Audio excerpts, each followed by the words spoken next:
last things that Moses does for people, and not surprisingly, Joshua does the same thing towards the end of his life, Moses' successor. But they come to the people and they just remind them, hey, you have a choice to make. You need to choose to follow God. But they both mention and point out that you have to choose it. That God's not going to force you. And Moses here said, today I ask heaven and earth to be witnesses. I'm offering you life or death, blessing or curses. Now choose life.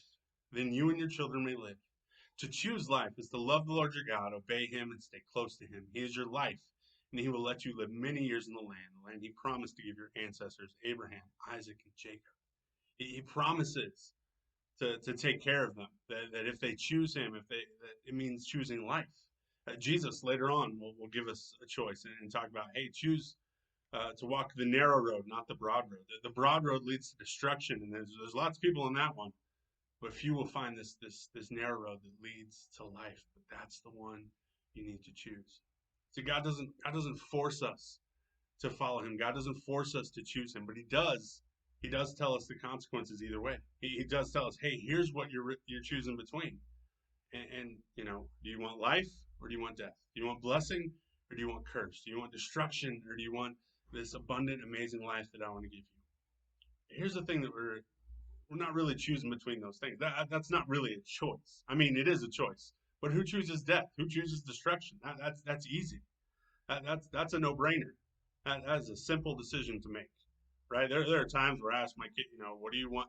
The worst question ever to ask some days is we're out at a restaurant and having to ask my son what he wants to drink.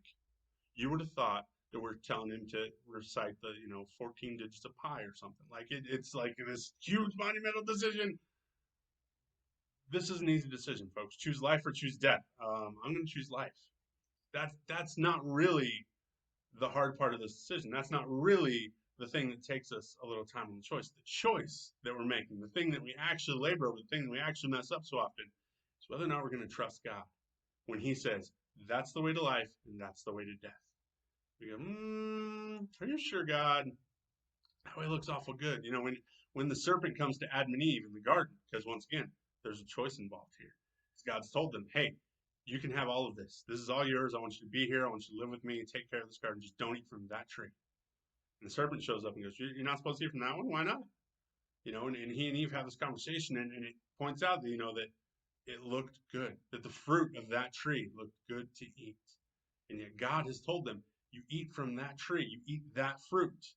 It means death. It means separation from God. And yet Eve chooses to do it. She sees it. She stops trusting God and she starts trusting her own eyes. She starts listening to this other voice.